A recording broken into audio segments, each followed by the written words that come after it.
We now have the East meets the West kind of a situation. And it's indeed my very proud privilege to invite on stage the Enel, Laura and Leona. Please come up on stage for some very insightful inputs that you would get from these leaders. Next would be our part of the world. Needless to say, the best in our part of the world, Prakash and Saswati, who it's a range of Prakash in a metro city in a tertiary care center to Saswati in a very busy public institute in the hard to reach kind of areas. So we will have a very fine mix of different inputs from this brilliant set of panelists. So we're just waiting for Saraswati to quickly. So it's obvious that there's no match fixing because Charmila was supposed to be there. Now Saraswati is here. So they have to be speaking what they're actually doing in practice. So my first question, before she settles down, goes to Saraswati as to how easy, how difficult you think is to skill the providers. They're all the time there and they face the challenges of the pre-eclampsia, eclampsia, any patient throwing a fit any time. And we have seen during our Manyata training such a lot of confusion in the team of 6 to 7 nurses existing there. Each one is not having a sense of direction, what to do, what not to do. And many times they're scared to give the magnesium sulfate, either because they don't know the dosage or they're scared what the boss will tell them. Why have you given it without my instruction, for example? Or they just want to escape with their responsibility. So what has been your experience? Okay, thank you for this extempore speech again. I don't know how many times I've just said as an extempore. But it's very interesting. You have to ask the question. First of all, I want to say in the medical college setup, we don't have any problem in giving magnesium sulfate. Each and every one is well versed with the system, how much to be given, including the phase 2 students who are posted in the lib room. That is not a big deal in a medical college, in an institution, teaching institution. And even the nurses, because nowadays we have the Dakshata training, where they are being trained in how to deliver and what are the situation, how to deal with that. So there is no issues in the institute. But the situation in the periphery is different. Here, ANM is given they can give the intramuscular doses, but not the intravenous doses.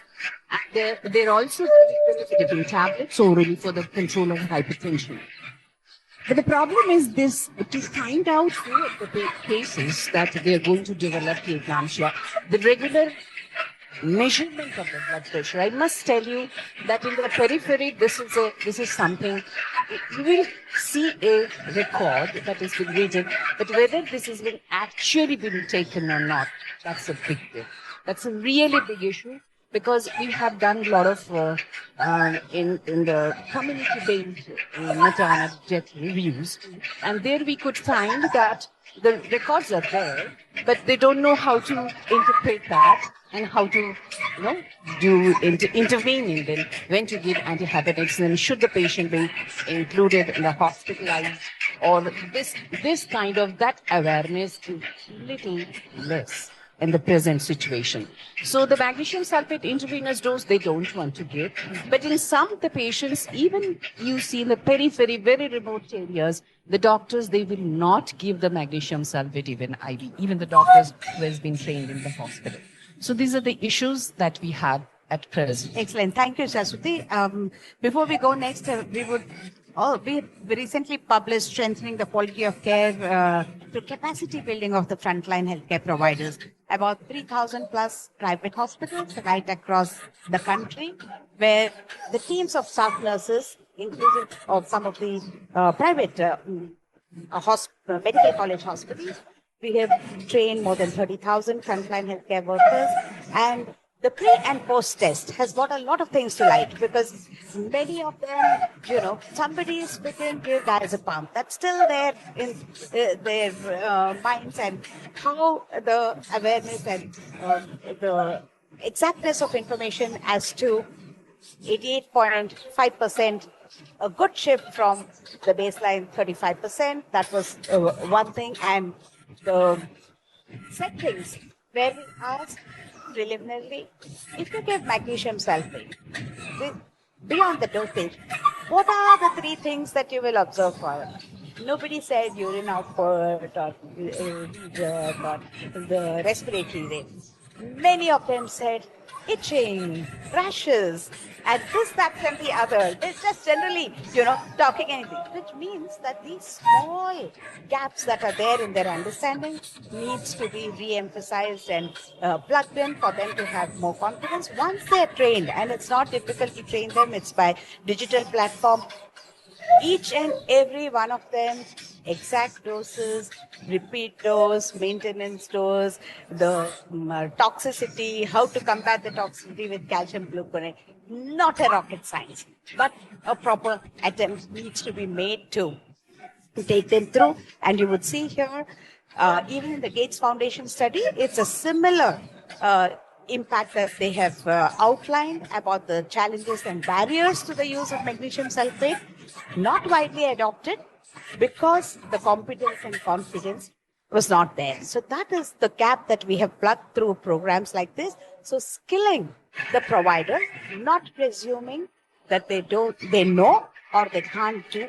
That is the simplest gap that we have managed to plug at the ground level. Therefore, our champions here, both Sushma and Asha, said that yes, they are transferred from the periphery, but they've given the preliminary dosage and they've transferred. So somewhere it is reaching and making a difference.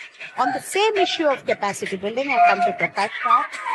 Two important things: the impact of the Penai course, and have you had any feedback from those who have taken the course so far, and how their settings have improved, and also the critical care unit that you run. How much is the involvement of postgraduates and because when we did the platform healthcare versus the postgraduates pre-test, in fact, even the postgraduate scored almost on par with the ones who did not do anything. So your experience, Kapil. Yeah, thank you, Emma. I think I have to give one example before I go further. We have roads in the city. We have cars available. We had Hema Divakar available at a place. But because of today's ban, there was an obstacle. And then finally I had to send the car with a bodyguard. And one bodyguard was not enough for Hema. So she came back with two bodyguards, including her husband, Dr. Divakar, sitting there. So, these are the kind of blocks we face. There was nothing. Everything is available. No issues about availability. But somehow the situations don't add to a complete picture. When we started planning for the pre-eclampsia education of the nation India course, we put in a lot of thoughts thinking how could we empower our clinicians to make sure that they treat the patients properly. Then most of it came from my experience. I get only referred cases from across the city and from various other towns. And I found that most of these patients had symptoms for more than 4 to 5 days. They were not looked into. Or the patient has had hypertension for more than a week and nothing done. With a patient with a blood pressure of 150 by 100 and albumin of 1 plus already there, asked to come 2 weeks later for a check. Or giving a dose of magnesium sulfate of 2 grams. God knows where they got that figure of 2 grams. Somewhere in Zuspin's region, they have read 2 grams. So they have given 2 grams IM and sent the patient. I mean, there are a lot of things which you found that could have been easily correct. As a matter of fact, many of my health syndrome patients, the first thing they ask me is why the previous doctor didn't recognize the problem. All this set me thinking, and I had a nice set of young maternal fetal medicine specialists with me. And we all sat together, had a brainstorming session. And of course, we had Dr. Saroj Rana from University of Chicago also helping us out. And we came up with this program of pre-eclampsia education of the nation India. And we made a 8-hour program which the delegate had to complete in 4 weeks. And at the end of 4 weeks, they had to answer a online test paper. And if they would get 75% in it, then only we were certifying them. Once we started this, then we started getting requests for the online courses. And our first online course was held in Mysore Medical College. And that was a great success. Since then, we have held many of the online courses also. And today in this workshop, actually as we are speaking, a workshop is going on for the nurses and Ayush doctors, Penai. We realized that, okay, fine, we are empowering the obstetricians. But how long is the obstetrician with the patient? Most of the time, it is the nurses who are spending time with the patients. So we thought we should train them, and today I'm very happy to say that yesterday in the doctors group we had about 60 registrants taking the Penai course, and today we have another 50 nurses and Ayush doctors taking the course. Excellent. And the Ayush doctors, initially we were hesitant, should we train them or should we not train them? But then the ground reality, as Hema has been talking about, is that Ayush doctors see more pregnant patients than all of us put together. So we thought that at least they should know how to recognize preeclampsia and when to refer off a patient with preeclampsia to a higher center. So we came up with this modified Penai program for them. Now I'm very glad to say that we have been getting requests from all across India. We have already reached Bangladesh, Pakistan, Afghanistan, trying to train their doctors, and I think today I received requests from all the three international centers and a request to translate our program to various languages. So that was one of the very important thing I should say came out of this because conference. even within India, when we train the paramedics, we have the courses in 8 different Indian languages because the practice are language based and they cannot relate to it if it's in English or vernacular language Hindi. So, Absolutely. Now, as far as the postgraduate critical care, now, what I found was most of the obstetric postgraduate and the obstetric young consultants are quite scared of complications. For anything and everything, they say, call the physician in, call this one in, call that one in. So that was one of the missions I took on myself, and I said, no, my postgraduate should know everything, starting from how to put in a central line to arterial line to everything, and should know what kind of settings and when to use it. And based on that, we started. We were the first center in Karnataka to start off the National Board Fellowship in Maternity Genetics, which is a 2-year course after the master's degree. So this is one of the courses that we started so that more of the people could go out and get trained. yeah, and Prakash, I really appreciate that not only you've started, but you are also having the vision of scale up, because just once is not enough, and just one center and one place is not enough, so that's good. So all our paramedics now, some IT people and receptionists and all who, play around with the computers, facilitating the Zoom connects, etc. So now they've all learned like how we teach them the hand washing and with the acronym. So 5 grams in one button, 5 grams in another. This is something that they do and they learn. So everybody knows. So they never forget the loading dosage. So it's like a mascot.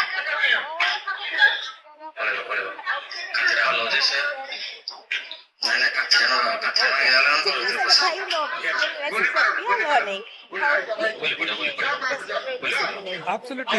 If I just quote an example, I was just in the nurses Penai workshop. From there I came over here. We asked some of them to put in the cup around the arm. And maybe these are the nurses who are checking blood pressure day in and day out, and all that they couldn't put that. Yes. No, I agree. That's why I said that, we were quite alarmed as to the basic things that we had to teach during the Manipur initiative as well. And So, another very important thing you said about the urine output. Now, when I go to the wards and I say, all right, what is the urine output? They give me some figure. And then when I ask them, how did you measure? No answer. They said, sir, generally 200 ml of urine comes out. So she went to the bathroom 5 times. So we calculated as 1 liter. That's the kind of answers we get. these are actually the practical aspects and ground reality. So, it is important to skill transfer because there's a lot of difference between knowing and doing. And we want to really plug that gap. So, next question over to Leona. We have put one of the parameters related to the ultrasound assessment. So the question is, we know that from Hypnosis Center, when there was a wave for doing the nuclear transfusion certification, we had 30 million pregnant women in our country with India. Can you please tell me when the Lagos scan, the early pregnancy scan, but we have only 300 certified from Hypnosis Center. So the numbers are clearly not matching, which means that without an authentic quality certification in place, everyone, everywhere is doing something. So, your take on the learning curve for the simplest of the things that we could do to integrate the pregnancy for this. Obviously, probably we have 300 sonologists certified for the measurement of fetal activity. Question is whether actually nationally we can I had develop heard about smartphone. whereby, I mean, for me, in order to ହୋଇପାରିଲେ ବିଚ୍ଛେଦ କି ରହିପାରିବେନି ଏକାଠି କୋର୍ଟଙ୍କ ଏମିତି ନିଷ୍ପତ୍ତି ପରେ ଉଭୟ ଅନୁଭବ ଓ ବର୍ଷା ପରସ୍ପରକୁ ଦୋଷ ଦେବା ଆରମ୍ଭ କରିଦେଇଛନ୍ତି for me that's ଦୁଇ harder than ସୁପରଷ୍ଟାର measurement. ଅନ୍ଧ ମହାନ୍ତିଙ୍କ ତରଫରୁ ବିବାହ ବିଚ୍ଛେଦ ପାଇଁ ଆବେଦନ କରାଯାଇଥିଲା ସେପଟେ ବର୍ଷା ପ୍ରିୟଦର୍ଶିନୀ ଦୁଇ ଏକାଠି ରହିବେ ନେଇ କୋର୍ଟକୁ ଆବେଦନ କରିଥିଲେ ଦୁଇଙ୍କ ଆବେଦନ ପରସ୍ପର ବିରୋଧୀ ଥିଲା So you asked me about the learning curve, and I've told Nora before. ଆଉ ଦୁଇକୁ ଲାଗିଛି It's ବଡ଼ published ସରକାର already. In order to କୋର୍ଟକୁ provide ଆଣିବା ପରେ training, ସୋସିଆଲ ମିଡିଆରେ ideally, ଉଭୟ ଉଗାରିଛନ୍ତି ଅନେକ କଥା it takes ପରସ୍ପରକୁ 15 scans ଟାର୍ଗେଟ କରିଛନ୍ତି to train one ବର୍ଷା person ତାଙ୍କ ଏକ୍ସ ବା who has ଟ୍ୱିଟର never ପେଜରେ done ଏକ ଫଟୋ ପୋଷ୍ଟ କରି ସତ୍ୟର ସବୁବେଳେ ଜୟ Judge ହେଉ without ବୋଲି this. ଉଲ୍ଲେଖ କରିଥିବା ବେଳେ ନ୍ୟାୟର ସର୍ବଦା ଜୟ ହେଉ ବୋଲି ଲେଖିଛନ୍ତି And ଅନୁଭବ at the same time, ଆଜି ମଧ୍ୟ it's ସୋସି extra 1 to 3 minutes to measure. Yeah, so it takes 15 scans to train someone to measure. Yeah. So that's well, maybe in a busy unit here, it would be half a day. In my unit, is 1 day. Sure. And then I was published already. One of my trainees, and she's never done scanning before.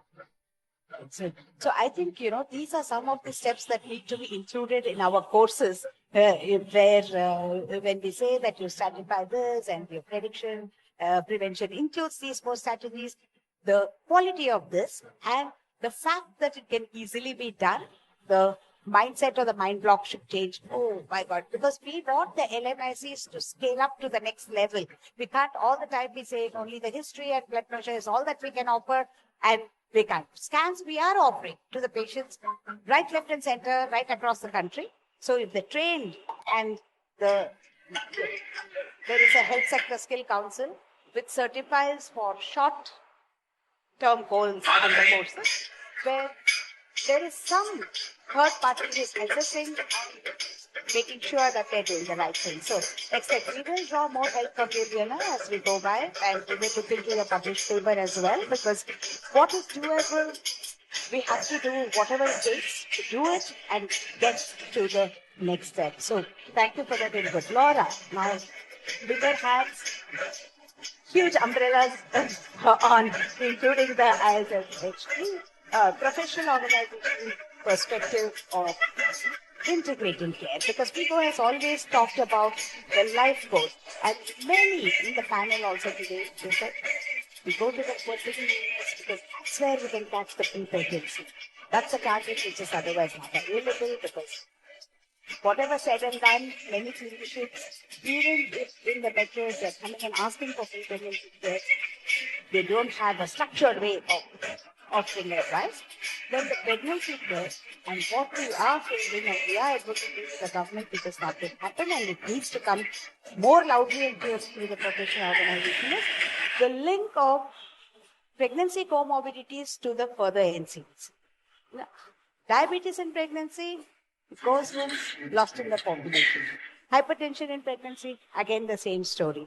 Because the linkages in that sense has long-term postpartum care. So your thoughts on that? Thank you. Thank you very much. So in terms of the professional organization's perspective on implementation, certainly in the latest ISSHP guidelines, and I think it's true of guidelines in general, implementation priorities are discussed more and more. And certainly, I advocate a move towards the sorts of tools that Leonie, you've created for measurement of blood pressure, showing pictograms and just very clear 1, 2, 3, 4 in chronological order. This is what you're doing now. This is where ideally we would like all of us to be. I think the guidelines play a key role in setting out both the ideal and the practical, to echo some of your phrases before. I think the ideal is preconception care. I think the best place to start is with postpartum care. As far as I'm aware, and I'm not an obstetrician, I'm a physician, but I feel pretty confident in saying that everyone who has a second pregnancy had a first. And so we have a point of contact. We can do preconception care for the next pregnancy, and most women do have more than one. The vast majority of women have more than one baby, and of course, the time's not wasted, because getting back to pre-pregnancy weight and then beyond, as Anatina has correctly pointed out, promoting breastfeeding and then addressing cardiovascular risk factors and such, that's all good for the long term as well.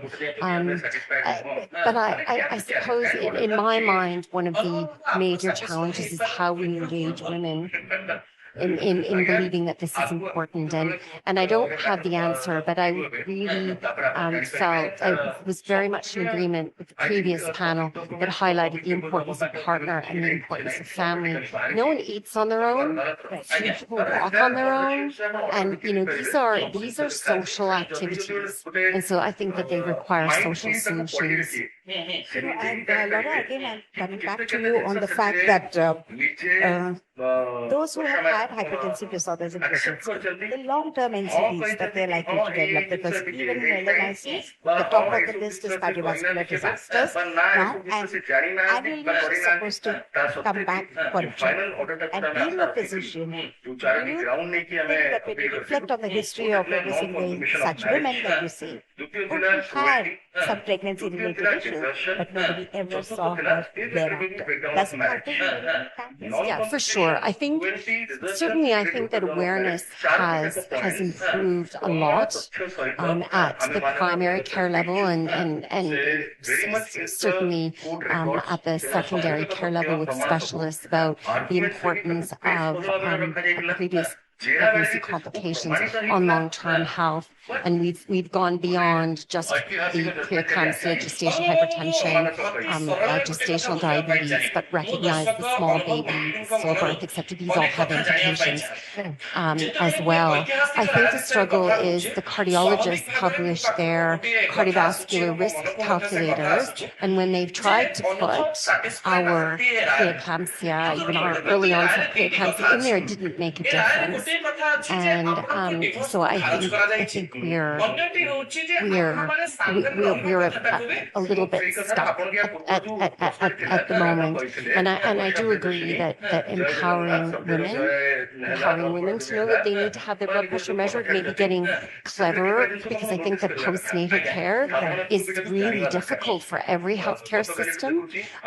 Whether it should be this should be a community activity. It's not hard to measure blood pressure properly with the appropriate instructions.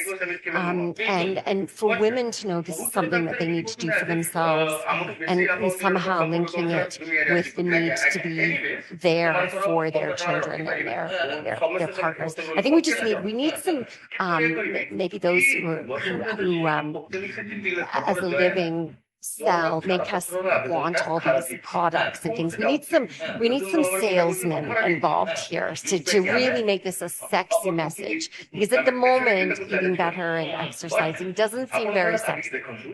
I agree with the previous panel's comment about obesity as well. My personal policy, almost all women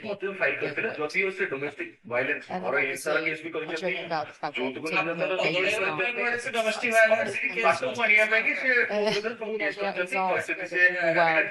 and they don't take care of the diet. And in my culture, they go on a special diet for 1 month, confinement diet, which is high on cholesterol, etc., etc. Totally not heart healthy, by the way. But then, well, we need to really promote, find a sexy way of promoting lifestyle interventions and focusing on promoting breastfeeding is not just for bonding. So I think this is something we are obsessed about, and then we have failed our postnatal women, not even postnatal women, but women in general. But we are not actually telling them that breastfeeding is beneficial for their health. This is a message we're not getting through to all It's women. such a low-hanging fruit, isn't it? Every setting, every poster, we can say that exclusive breastfeeding, not only for the purposes already well known to you, but also for the 7% reduction for the type 2 diabetes, for example, and also the cardiovascular disease. I'm just going to say it's a golden opportunity because it's one of the few things that you can recommend to them that's good for both parties, and because mothers just aren't that concerned about themselves at that particular point in time, so it appeals to their focus on the baby. For sure. I want to bring the perspective with Prakash about the fact that in pregnancy, they are very sincere in following all your instructions, because it's all, the family is also focused on the baby and the best for the baby. We have families, ever so often the diet advice for a diabetes in pregnancy, the hyperglycemic women, but the moment the delivery is over, then, everything is gone out there. So what has been your experience? From your ICU, do you ever see them again in the frequency that you would have wanted to see? Definitely not. Unless we kind of provide them some kind of a home service, I don't think the postpartum program is very good. I have patients with some kind of cultural restrictions. They say once they take the baby home and go, they wouldn't come leave the home for the next 15 days. Now, how do they come to the hospital if they're going to do that? So we need to provide them some kind of home service. The day we are going to provide that postpartum program. So we kind of know they may not reach out, so we reach out. That was one thing. Get them come. Yeah. The second most important thing, what you rightly pointed out is, I think they consider that a woman only as a baby is making the baby. The moment a good baby comes out, everybody forgets about whether I've had health syndromes for whom I've delivered. The baby goes out first, of course, then I go out. By the time I go out, everybody's run away to NICU. And no one is there to talk to us to how the mother is. That's very, very common. So I think that, of course, some kind of a community change also needs to be brought about. Universal health coverage is one thing, social equity and social justice is a huge debate. Laura, you I was just going to say, I think we perhaps don't capitalize on the opportunity to continue to marry mother and baby health together. We do really well in pregnancy, obviously, and we have all sorts of health gains and different lifestyle changes, but there isn't anything that dramatically changes with birth. The mother's health is still very much tide and beyond in terms of eating, families don't eat discordantly by and large or exercise discordantly. And so I just wonder if we miss a beat in just going back to talking about Even the recognition and sensitizing both the women and the peer group as to that this absolutely needs to be done. Really what it was in our latest legal work, we've issued recommendations as well. Some sort of best practice is head up with a tool. It's called a pregnancy passport. It's a 4 pages A4 piece of paper whereby it's full of information. It's also there to collect information from the patient, from the women themselves, and we highlight the importance of offering follow-up together with newborn vaccination program. So every time when you bring the baby back, you also bring yourself for health check. Yeah, Because it's very alarming that I've looked at my local postnatal care package. You know, the baby gets many visits and the woman gets one.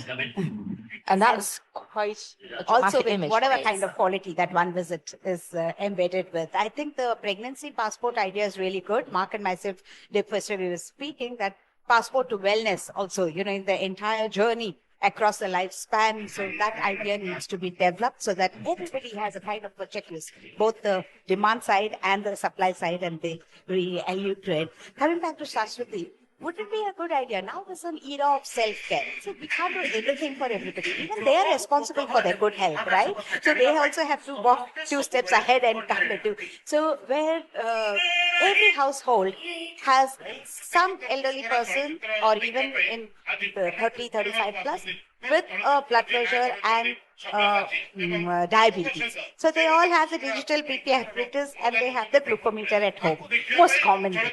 So this self-help or self-care, would it be a good idea to pitch to all our women postpartum? Hey, you have the BP apparatus. All the ASHA worker goes with the digital BP apparatus in her choli, and then we reach out to them, and she should be specifically instructed, find out whether she had high blood pressure during pregnancy, and check her blood pressure. Can that happen? This is, I think, a lot of people, they do have their BP machine at home. And we do this home blood pressure monitoring. And nowadays, with all ASHA, they are having blood pressure digital apparatus with them. And it is possible. It is possible because it is even free of cost to the ASHA.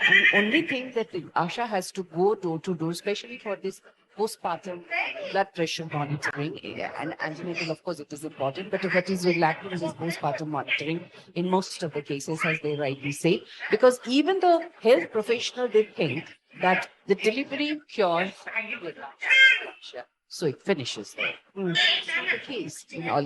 So that is the mindset of the health professional also is. So continuum of care and point of care are the two things.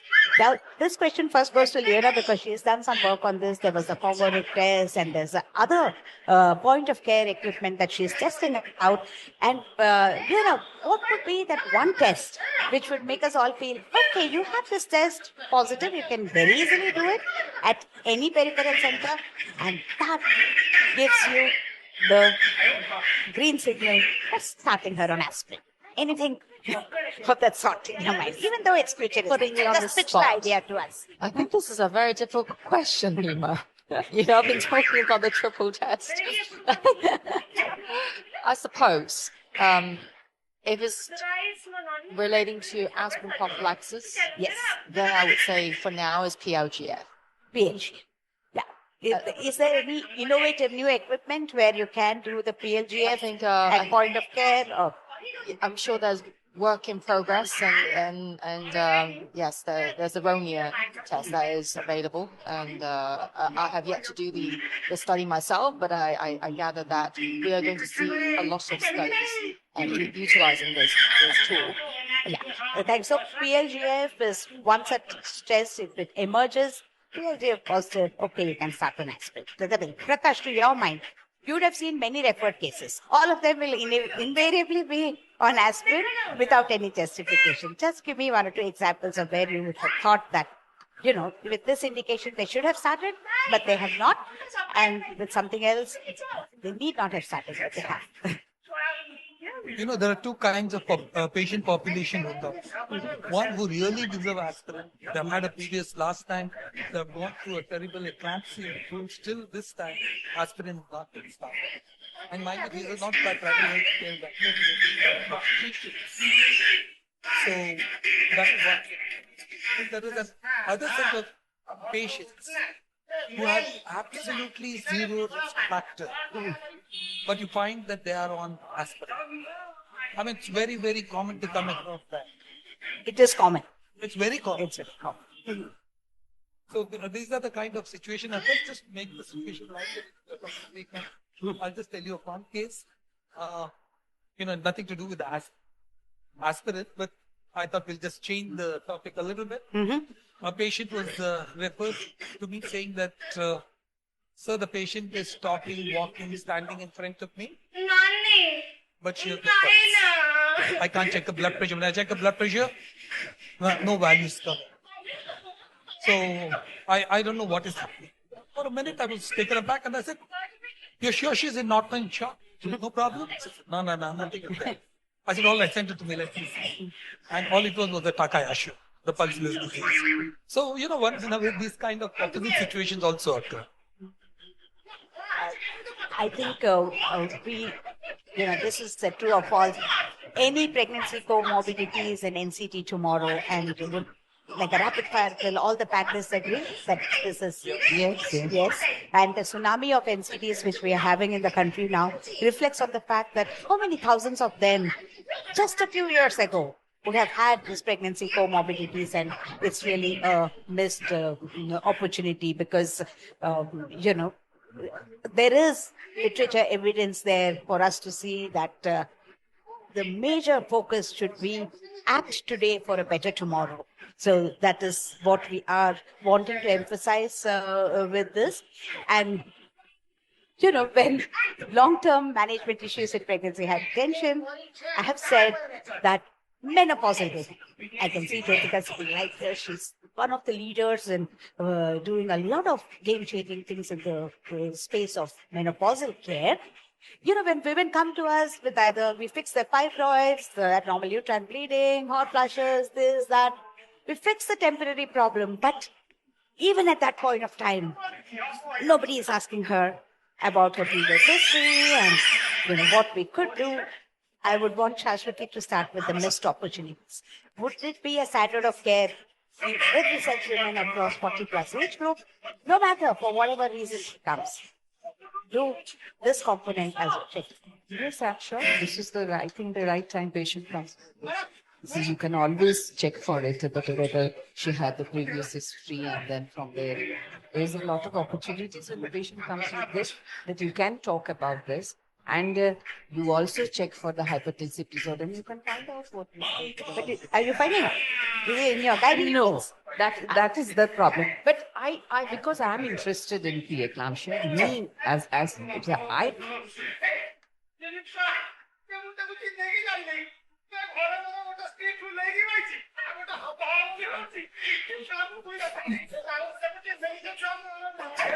Like post-delivery, menopausal care, different subset of women altogether. Who sees them and what do they do with them? Well, in my institution, what happens is I've tuned them so much to preeclampsia that everybody in the department definitely makes it a point to ask about hypertension. We see most of the time only a hypertensive patient. So any patient, even a gynec patient comes, the first question that asked is about hypertension. And diabetes. And of course, diabetes. And obesity. And so many other things. So we are wanting to focus on integrated care. Don't miss the opportunity. Don't be, the entire attempt here is to break the silos and get our thoughts together, cross connect, and do the best at every touch point that is available to us across the lifespan. Yeah, we also should not forget about autoimmune disorders. In the present era, I don't know whether it's due to pollution in the atmosphere or whatever, the women are showing more and more autoimmune disorders.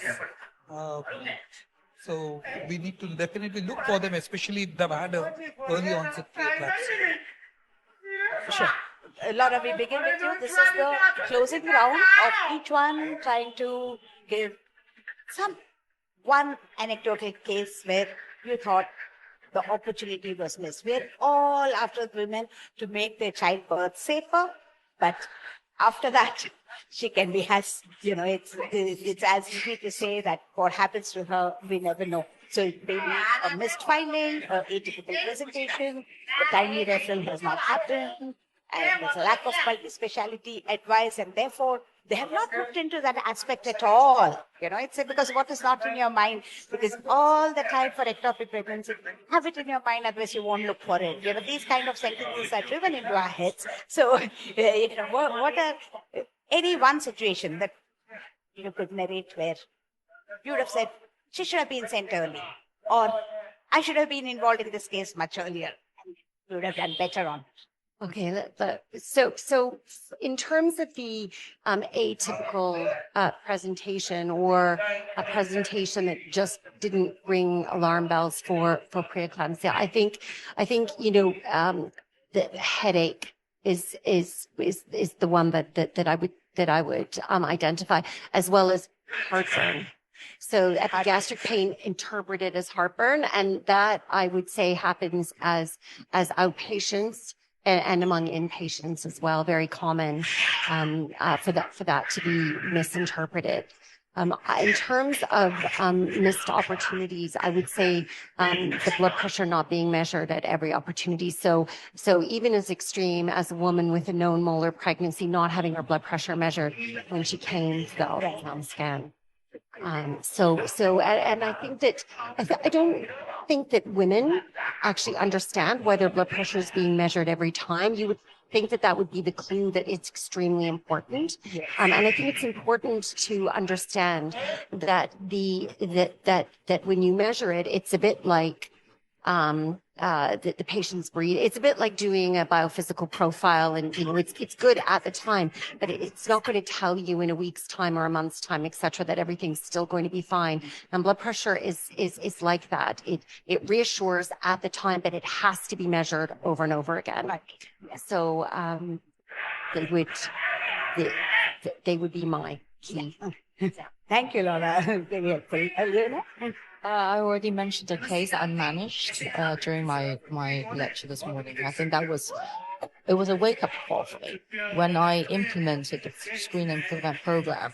And then I was like, okay, it's doing good. But then at the end, I lost the baby. I was like, my goodness, this woman, highly educated, with a doctor's husband, didn't come into the hospital when there was vaginal spotting, and then because she was comfortable, having been treated with aspirin, so she didn't think that she needed medical care immediately, and she waited for hours, and then came in with a massive eruption. So that was a wake-up call for me. So counseling is extremely important. If you are launching the Screen and Prevent program, you need to obviously think of pre-test counseling, post-test counseling, and also we need to educate these high-risk women in terms of what signs and symptoms to look out for, and to do home blood pressure monitoring. And then one more small follow-up on this. If the ISSHB India chapter can get some centers together to do all the four things, the maternal history, the NAP, and the biochemical markers and the Dopplers, and put together the data and see the trends in how much of prediction and prevention has been possible, do you think that it's a good idea to see the trends and to see again what are the preventive measures that we need? I'm trying to follow. So at the moment, so you're recommending a follow-up of these biomarkers? No. If I understand correctly, you're asking about implementation and showing at that local level that the post-implementation phase improves outcomes compared with the pre-implementation phase in that context. Oh, yeah. For example, everybody taking the penile course is to submit, a set of 100 patients on whom they have done all the four things that we have mentioned in the FIGO guidelines as for prediction and prevention, and pull the data together and see how we are going from there. Definitely. So basically, as I mentioned, I finished an implementation study and I had a validation study. So the plan would be for me to really look at the changes in terms of pregnancy outcome over time. through the validation phase, whereby we launched the screening program without revealing the results. So we basically want to evaluate the efficacy of the test, and then followed by implementation phase. So yes, we should be able to see the trend over time. So I just want to mention very quickly, because I know time is running out, in terms of atypical presentation, I just want to remind everybody in relation to some neurological symptoms that are not alarming. I did have a case when a woman became a little bit jittery, and then actually the nurses kept saying that she looked tired on the ward. Long stay, this is always a problem when you have long stay cases. And every day you just document continue. You don't look at the woman. And so this was a woman who was on the ward, suddenly super tired. I mean, why would she be tired? And she became very angry with her husband. And the husband was like, this is not normal. This is not normal. So basically, she was developing neurological symptoms. And then within an hour, she had epigastric pain, blood pressure was super high. So we could have stepped in earlier. Yes. Obviously, it was a matter of an hour, but then still, I think it's just to share with you that when it comes to atypical presentation, I wouldn't think jitteriness is atypical, but sometimes you may miss it. Yeah, I agree, because, sometimes not paying any attention to the jitteriness and just setting it as a fatigue and the gastritis kind of a simulated symptom, these are all taught to our paramedics. It's okay if they overreact. It's okay if they overcall. And then a larger segment comes to us, and then we rule it out. And I think that should be inculcated in their mindset. I think it would be extremely worthwhile. Yeah. So the advice from that case was to listen to the nurses. Because the nurses are with the patients most of the time. And if the nurses were alarmed and saying that this woman was more tired than usual, the husband was saying, it's very unusual to me to be irritated, then we had to pay attention to subtle changes. Thank you. Listen, it's the one word, isn't it? Just listen. Yes. Yeah, I think that's extremely crucial. After Shashwati, the last word will be from Prakash. We have just one more minute to go, so in half a minute, any one case where you have thought that you have done that. Yeah. The one case for which my professional life was extreme. This particular patient, she had she had a blood pressure of 130 by 90.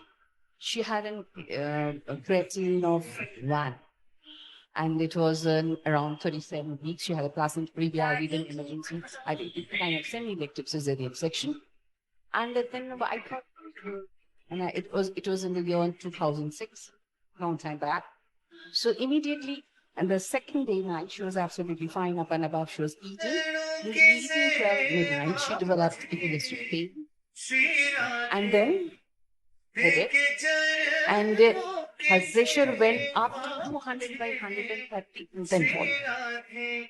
She was immediately transferred to the ICU, and the abdomen was full of fluid, and the baby never came out, and ultimately I lost the patient. This was I have never seen such a dramatic HELP syndrome.